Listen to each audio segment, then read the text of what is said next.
అదేవిధంగా మనం చూసుకున్నట్లయితే విశాఖపట్నంలో కూడా అల్లూరి జిల్లాలో బాక్సర్ సర్వేలపై విశాఖ జెడ్పీ సమావేశంలో సభ్యులు ఇంతలా అభ్యంతరం చెప్పడానికి ప్రధాన కారణం ఏంటి? మరి జీకే వీధి మండలం జర్రెల పరిసరాల్లో అసలు ఈ సర్వేలు ఎవరి ఆధ్వర్యంలో జరుగుతున్నాయి? మరి కలెక్టర్, ఐటీడీఏ, పీఓల అనుమతి ఉందంటూ కొందరు అక్కడ మట్టి నమూనాలు సేకరించినట్లు చైర్పర్సన్ స్వయంగా వ్యాఖ్యానించారు.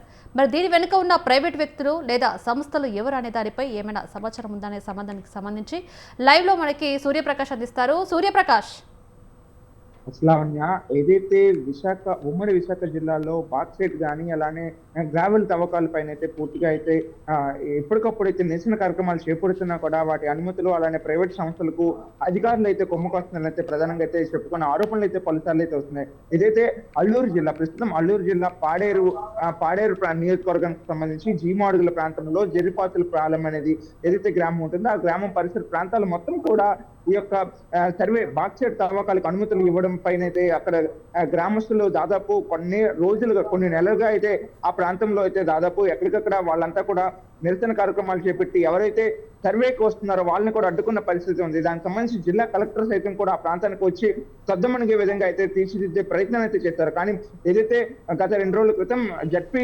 సమావేశాలు అయితే విశాఖ కేంద్రంగా అయితే జరిగాయి. విశాఖ కేంద్రంగా ఉమ్మడి విశాఖ జిల్లాకు సంబంధించి 3 జిల్లాలకు సంబంధించి కూడా అక్కడ కలెక్టర్లకు సంబంధించి అలానే అధికారులు అలానే మొత్తం ఈ యొక్క ప్రజాప్రతినిధులు ఎంపీటీసీలు కానీ జడ్పీటీసీలు కానీ స్థానికంగా సర్పంచులు ఎవరైతే ఉంటారో వాళ్ళందరూ కూడా అక్కడ చేరుకొని నిరసన కార్యక్రమాన్ని అయితే ఆ జడ్పీ సమావేశాలు అయితే తెలియజేసిన పరిస్థితి కనిపిస్తుంది. ఏదైతే ఈ బాక్సైట్ తవ్వకాలు కావచ్చు అలానే గ్రావెల్ తవ్వకాలు కానీ అక్కడిక్కడ హైడ్రో పవర్ ప్రాజెక్ట్ ఏదైతే ఉందో ఆ ప్రాజెక్టు సంబంధించి కానీ పూర్తిగా ఈ యొక్క ఏజెన్సీ ప్రాంతాల్లో అయితే ఏర్పాటు చేయడానికి అయితే పూర్తిగా ససమేరా అయితే అంటున్న పరిస్థితి కనిపిస్తుంది. ఎవరైతే ఈ తవ్వకాలకు అనుమతులు ఇస్తున్నారో ప్రైవేట్ వర్గాలకి ప్రైవేట్ రంగ పరంగా అయితే అభివృద్ధి చెందిస్తామని చెప్పేసి ఆ ప్రాంతం మొత్తాన్ని కూడా డొల్ల చేసే ప్రయత్నం ఉండడంతో స్థానికంగా గిరిజనులు ఎక్కడికక్కడ ఇబ్బందులు ఎదుర్కొనే అవకాశం ఉంటుందని ఆ గిరిజన యొక్క శోభ కావచ్చు అలానే అక్కడ ఉన్న వారి యొక్క నిత్య అవసరాలు వాళ్ళు ఏవైతే ఉంటారో నిత్య నానుడి ఏదైతే ఉంటుందో దాన్ని అంతటి కూడా పూర్తిగా పక్కదో పట్టే విధంగా ఉంటుంది. వారి యొక్క ప్రాణాలు సైతం కూడా వారికి ఉపాధి హామీ వస్తుందని చెప్తున్నారు. కానీ దానికి సంబంధించి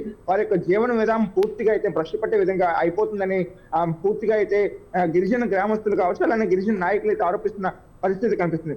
ఏదేమైనా సరే ఇప్పుడు జరుగుతున్న ఈ యొక్క బాక్సైట్ తవ్వకాలు కావచ్చు అలానే హైడ్రో పవర్ ప్రాజెక్ట్ సంబంధించి కానీ పూర్తి నిరసన కార్యక్రమాన్ని అయితే వైసీపీ నాయకులతో పాటు అక్కడ ఉన్న గిరిజనేతలు అలానే గిరిజన నాయకులు కూడాను దీన్ని పూర్తిగా వ్యతిరేకించడం, జడ్పీ సమావేశాలు సైతం కూడా అడ్డుకోవడంతో అయితే కలెక్టర్ అయితే ఒక చోట అనుమతులు వస్తున్నాయని చెప్పేసి అలానే దీనికి సంబంధించి పూర్తిగా సర్వే అయితే చేస్తున్నామని చెప్పేసి అయితే తెలియజేశారని వాళ్ళు ఆరోపించారు. కానీ జాయింట్ కలెక్టర్ శ్రీపూజ అయితే దీన్ని పూర్తిగా అయితే ఖండిస్తూ ఆ ప్రాంతంలో ఎటువంటి తవ్వకాలు కానీ వేటికి కూడా అనుమతులు అయితే ఇవ్వలేదు, ఏ అనుమతులు కూడా జరగవు. జస్ట్ ఒకవేళ అయినా కూడా ప్రస్తుతం అక్కడ పరిసర ప్రాంతాలు మొత్తం కూడాను అల్లూరు జిల్లాలో మొత్తం ఎక్కడికక్కడ ఆ యొక్క బోట్లు కూడా గ్రామాలు బయట అయితే సర్వే చేసేందుకు ఎవరు కూడా రాకూడదని బోట్లు కూడా ఏర్పాటు చేస్తామని చెప్పేసి జాయింట్ కలెక్టర్ అయితే తెలియజేసిన పరిస్థితి. ఏదేమైనా సరే లోపల అక్కడ బాక్సైట్ తవ్వకాలు చేసినా సరే లేకుంటే ఈ యొక్క హైడ్రో పవర్ ప్రాజెక్ట్ తీసుకొచ్చినా కూడా అక్కడ గిరిజనులకు సంబంధించి వారి యొక్క కట్టుబొట్టు విధానంతో పాటు వారి యొక్క జీవన ఉపాధి కూడా పూర్తి స్థాయిలో అయితే దెబ్బతింటుందని అలానే వారి యొక్క ఆరోగ్యం కూడా దెబ్బతింటుందని ఈ యొక్క ఏదైతే మొత్తం ఈ యొక్క పరిసర ప్రాంతాలు ఏజెన్సీ ప్రాంతం మొత్తం కూడా సుందరీకరణంగా కనిపించడానికి కావచ్చు అలానే పర్యాటకంగా ఎంత అభివృద్ధి చెందడానికి కూడా ఆ ప్రాంతం మొత్తంలో కూడా ఈ కొండలు అలానే ఈ చెట్లు వల్లనే ఆ ప్రాంతం మొత్తం కూడా పర్యాటకంగా అభివృద్ధి చెందుతుంది. కానీ ఇటువంటి ప్రాజెక్ట్స్ తీసుకురావడంతో వారి యొక్క జీవన ఉపాధి సైతం కూడా కోల్పోతామని చెప్పేసి వాళ్ళు ఆరోపిస్తున్నారు.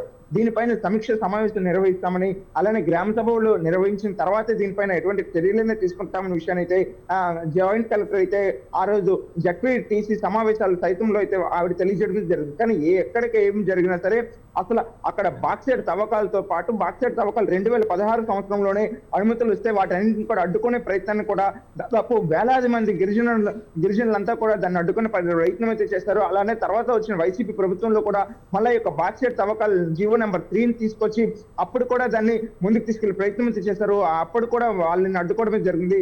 ఆ ప్రస్తుతం మళ్ళా కూటమి ప్రభుత్వం వచ్చినా కూడా ఈ యొక్క బాక్సైట్ తవ్వకాలు అడ్డుకునే ప్రయత్నం లేకుండా అయితే నిత్యం కూడా కొరగడ అవుతుందో వాళ్ళు పూర్తి స్థాయిలో ఆవేదన వ్యక్తం చేస్తున్నారు. Lavanya, right, thank you Suryaprakash.